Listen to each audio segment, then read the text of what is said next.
नमस्कार जय जगन्नाथ स्मृतिभरा जीवनर प्रथम अनुभूति को स्वागत। आज आम जीवा नागपुर तेलेनखड़ी ठारे अवस्थित हनुमान मंदिर जहाँकि पहाड़ उपर अवस्थित। कहते कि यही मंदिर 400 रु 500 वर्ष पुराना हनुमान मंदिर।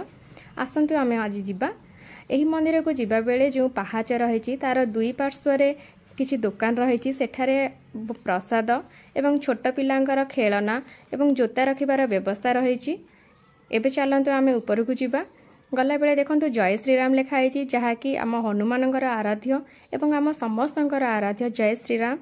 एबे चलतु आम हनुमानकर विराट बड़ मूर्तिर दर्शन करिवार सौभाग्य पाइबा।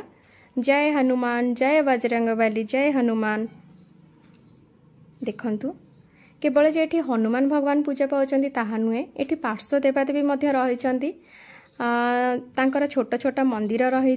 देखंतु पार्श्व देवादेवी रही एठी एवं सेठी दान बाक्स रही। मंदिर बहुत परिष्कार एवं परिवेश बहुत मुग्धकर।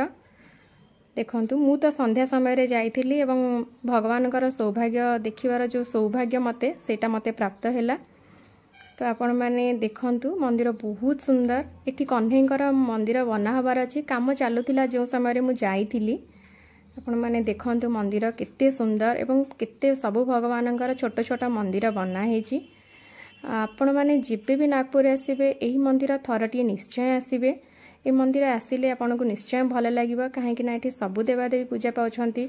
एही मंदिर आसिकि मु तो बहुत खुशी। आपण माने भी आसंतु। रहिली नमस्कार।